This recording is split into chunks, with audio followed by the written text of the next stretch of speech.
Hi everyone, I'm Ksenia Chernaya and this is Pro Health Channel. Many people think that healthy eating is very expensive and there is no need to switch to it because you can spend all your money. Today we are going to dispel those myths. That's not true. We will talk about absolutely simple, cheap products which nevertheless have huge benefits. In order for you to have a balanced diet, each meal must contain all three macronutrients: proteins, fats, and carbohydrates. And we're going to list simple foods in relation to each macronutrient, and you can choose what's right for you. So we will start with protein and where to get it from.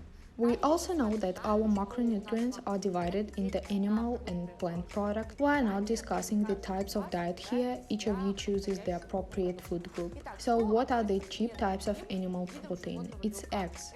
Any type of eggs, let it be chicken, duck or goose. It's clear that the cheapest ones are chicken eggs, but it's desirable that the eggs come from a farm. Inexpensive sources of animal protein also include bone broth. We also made a video from the market where we showed that bones don't cost anything. No one buys them, but they can be used to make bone broth, which is very rich in amino acids and essential minerals. Also, byproducts are very cheap and extremely useful. They are much cheaper than the whole meat or than the fillets that people are used to buying at the markets. It can be liver, ventricles, lung hearts, tongue. Choose any kind from any animal. The only thing is that byproducts should be also ideally be from vetted animals. But again, they are considerably cheaper, and in terms of nutrition value and heme iron content, vitamin B12 content and minerals, they are considerably superior to meat. A little story from my personal life. After taking the course, my wife started cooking hearts, liver all the time. Some use something every day. What a good girl. It was a surprise to me that you can eat completely different things at all, and it's not just chicken fillet with mashed potatoes every day. Look, first of all, it's diversity. Secondly, a lot of people think that byproducts are eaten as they are. But you can actually make mincemeat, casseroles, liver pancakes. It's super yummy for breakfast in general. I love it, liver pancakes and veggies. Animal protein also includes various types of fish. It's not necessary to take expensive sturgeon and steelhead fish. You can choose simpler types of fish. There are herring and mackerel. They're also rich in omega-3 fats. It could be cod, haddock, Seaton. The only thing is, we have also made a video about this in the market before. We try not to take tilapia and pangasius. These are the dirtiest types of fish. Vegetable sources of protein include various types of legumes such as peas, mung bean, chickpeas, lentils, and of course buckwheat. Buckwheat is also a carbohydrate, but buckwheat is high in protein.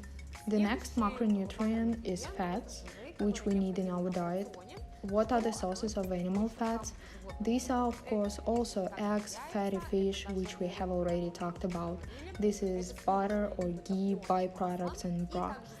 This means that these food groups are proportionally related to both proteins and fats. What are vegetable fats? These are different kinds of oils, nuts and seeds. Here you can choose according to your taste.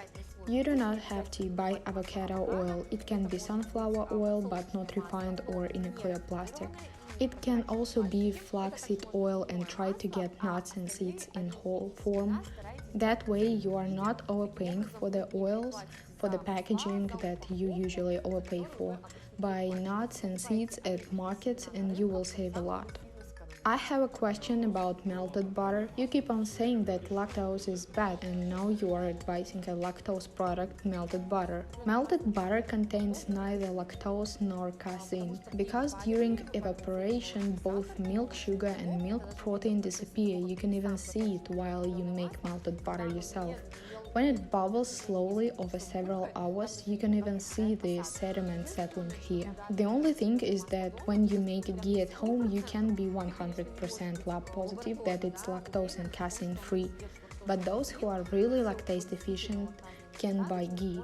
There are companies that mark their products with zero lactose and zero casein labels, so ghee is much healthier than butter. The third group of foods is carbohydrates. We also remember from the previous video that carbohydrates include several food groups. Grains, vegetables, berries, fruits and herbs belong to another subgroup, fiber. What belongs to grains? We've already said buckwheat. Considering cheap cereals, it can be rice and quinoa. And as for the vegetables, of course, I don't mean that everyone has to buy celery, root and broccoli. We can limit ourselves to our regional vegetables. These are beets, carrots, white cabbage, onions, garlic. I don't say potatoes on purpose because you have to sort out individually who can have them and who can't. All these vegetables can be eaten both raw and cooked. In addition, you can make fermented products from these vegetables. You can ferment cucumbers, cabbage, beets, carrots, and thereby significantly increase the benefits of these products. What about fruits, berries, and greens? I think that greens are not expensive, they can be harvested from the summer and safely frozen. The same applies to berries. Yes, if you buy fresh berries only in supermarket, in winter it's expensive. But if you have taken care of it in summer, you can freeze berries and during the season they are affordable.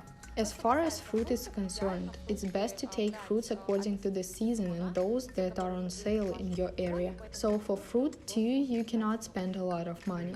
And where to get vitamins? Vegetables, greens, berries and fruits. But vegetables, greens and berries are much richer in vitamins and minerals than fruit. But it's not like I'm going to eat liver every day in the morning, mackerel for lunch and carrots in the evening. In the morning you can eat eggs with vegetables, for lunch you can have soup with bone broth, any that you like, vegetables and cabbage soup and borscht. In fact, borscht is a typical Russian dish which contains of a very simple product as well as cabbage soup, by the way, as well as the usual noodles or just bone broth. By the way, it's a very good way to save up and so saturate foods. It's when you cook cereals in bone broth. It's great if you cook buckwheat or rice in bone broth. You immediately enriched your cereal with amino acids. For lunch you can have soups with bone broth or normal one. It can be different by product, and in the evening you can have fish with different vegetables, either with beans or with cereals depending on who can have what. What's for dinner? And I said fish with veggies or even fish with legumes and veggies. But here you have to look from the GIT health because there can be a discomfort reaction to legumes. First, we restore gastrointestinal function and then we introduce pulses. We've named the most common product groups that each of you can buy. If we forgot something, leave a comment, we will be sure to answer them. Thank you for watching the video to the end. Like this video if it was useful to you. I'm Ksenia Chernaya and this is Pro Health Channel, the only channel on YouTube on healthy nutrition, not for losing weight but for staying healthy. See you in the next videos, bye!